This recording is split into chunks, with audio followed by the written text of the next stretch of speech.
Yuri Gripas Reuters. Let's start with the universe and work our way in. Who cares? Not them, because as far as we know they aren't there. As far as we know, no one exists in our galaxy or perhaps anywhere else but us and the other creatures on this all too modest planet of ours. So don't count on any aliens out there caring what happens to humanity.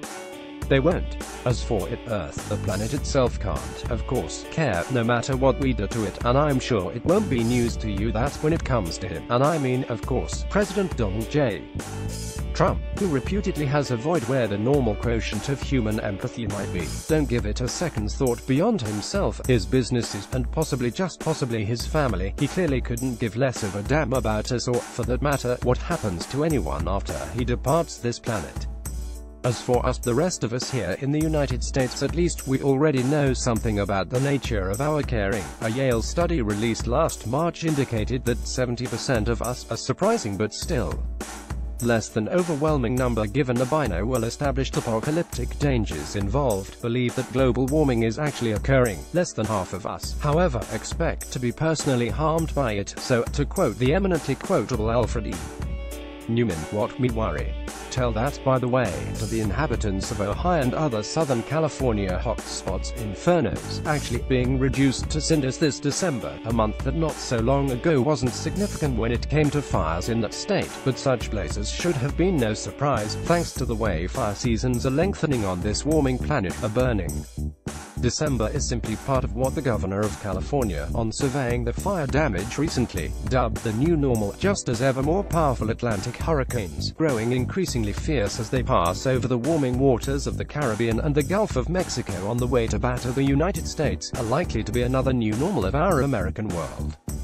In the wake of the hottest year on record, we all now live on a new normal planet, which means a significantly more extreme one. Perhaps it's fitting, then, that the political version of that new normal involves a wildly overheated, overbearing, overhyped, overtweeted president. Even if only 60-odd% of us believe that he could truly harm us, he's a man who, as the New York Times reported recently, begins to boil with doubt and disturbance if he doesn't find himself in the headlines, the focus of cable everything, for even a day or two. He's a man who seems to thrive only when the pot is boiling and when he's the center of the universe. And what a world we've prepared for such an incendiary figure. More on that later.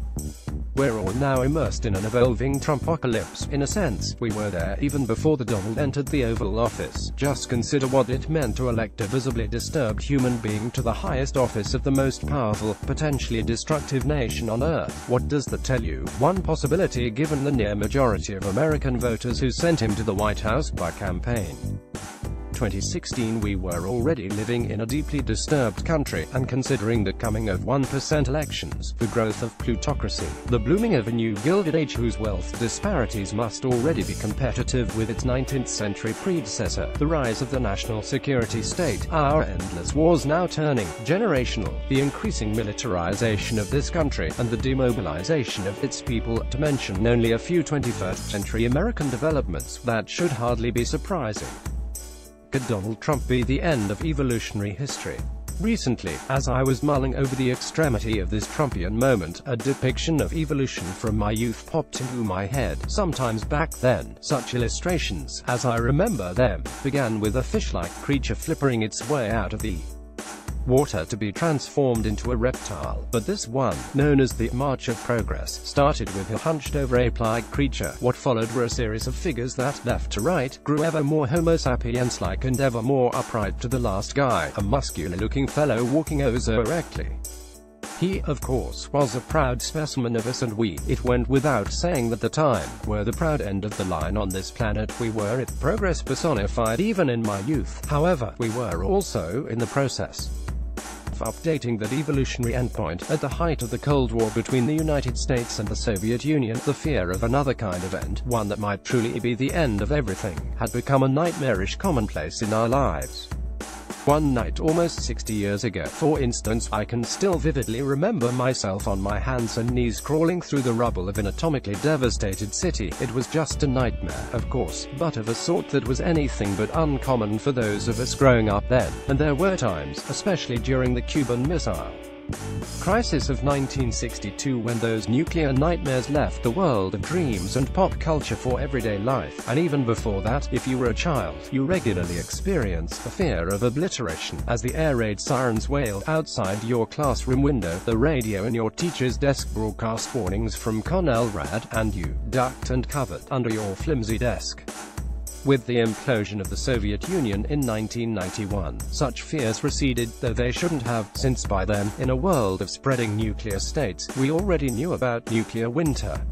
What that meant should have been terrifying, a perfectly imaginable nuclear war, not between superpowers but regional powers like India and Pakistan, could put so much smoke, so many particulates, into the atmosphere as to absorb sunlight for years, radically cooling the planet and possibly starving out most of humanity.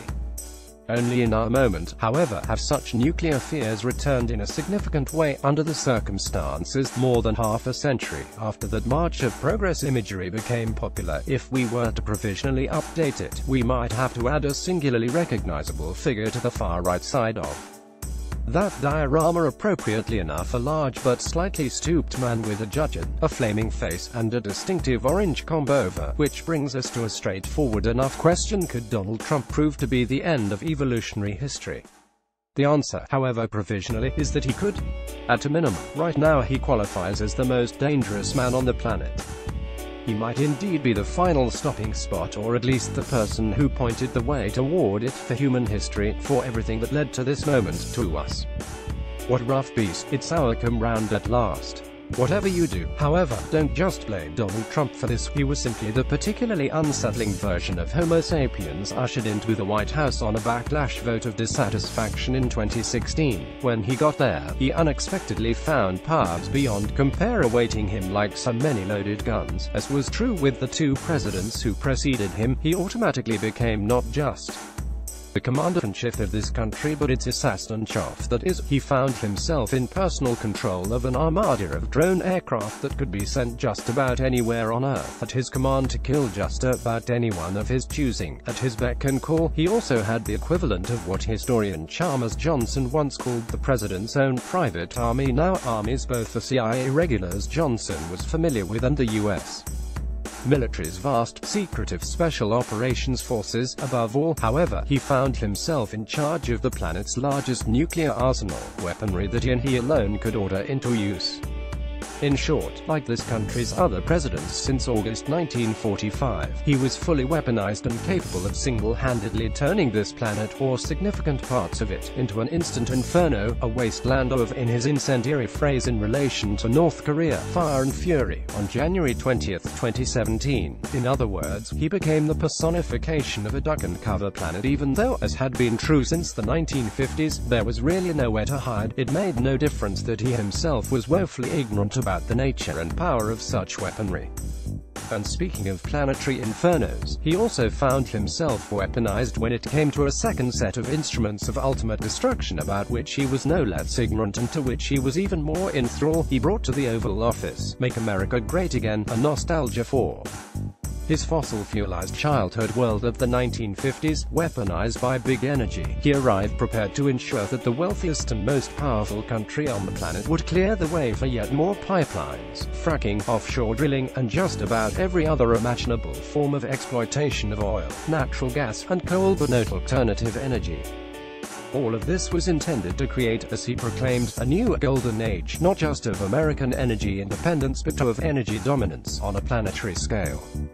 And here's what that really means through his executive orders and the decisions of the stunning range of climate deniers and big oil enthusiasts he appointed to key posts in his administration. He can indeed ensure that ever more greenhouse gas emissions from the burning of fossil fuels will enter the atmosphere in the years to come, creating the basis for another kind of apocalypse. On the promotion of global warming in his first year in office, it's reasonable to say, with a certain Trumpian pride, that the president has once again made the United States the planet's truly exceptional nation. In November, only 5 months after President Trump announced that the U.S. would withdraw as soon as possible from the Paris Climate Agreement to fight global warming, Syria, of all countries, finally signed onto it, the last nation on Earth to do so. That meant this country was truly Well, you can't say left out in the cold, not on this planet anymore, but quite literally exceptional in its single-minded efforts to ensure the destruction of the very environment that had for so long ensured humanity's well-being and made the creation of those illustrations of evolutionary progress possible. Still, you can't just blame President Trump for this either. He's not responsible for the ingenuity, that gift of evolution, that led us, wittingly in the case of nuclear weapons and initially unwittingly in the case of climate change, to take powers once relegated to the gods and place them in our own hands. As of January 20, 2017, in fact, in the hands of Donald J. Trump. Don't blame him alone for the fact that the most apocalyptic moment in our history might come not via an asteroid from outer space but from Trump Tower. So here we are, living with a man whose ultimate urge seems to be to bring the world to a boil around himself. It's possible that he might indeed be the first president since Harry Truman in 1945 to order the use of nuclear weapons, as Nobel Prize winner Beatrice Fihn, director of the International Campaign to Abolish Nuclear Weapons, recently commented, "The world might be only a tiny tantrum away from nuclear war in Asia. At the very least, he may already be helping to launch a new global nuclear arms race in which countries from South Korea and Japan to Iran and Saudi Arabia could find themselves with world-ending arsenals, leaving nuclear winter in the hands of..." Well, don't even think about it. Now, imagine that amended evolutionary chart again, perhaps, in honor of Donald's recent announcement that the U.S. was recognizing Jerusalem as Israel's capital. Call to mind poet William Butler Yeats's words about a world in which the best lack all conviction, while the worst are full of passionate intensity, while some rough beast, it's our come round at last, is slouching towards Bethlehem to be born. Think then of what a genuine horror it is that so much world-ending power is in the hands of any single human being, no less such a disturbed and disturbing one. Of course, while Donald Trump might represent the end of the line that began in some African valley some many millennia ago, nothing on this planet is graven in stone. Not when it comes to us. We still have the potential freedom to choose otherwise, to do otherwise. We have the capacity for wonders as well as horrors. We have the ability to create as well as to destroy.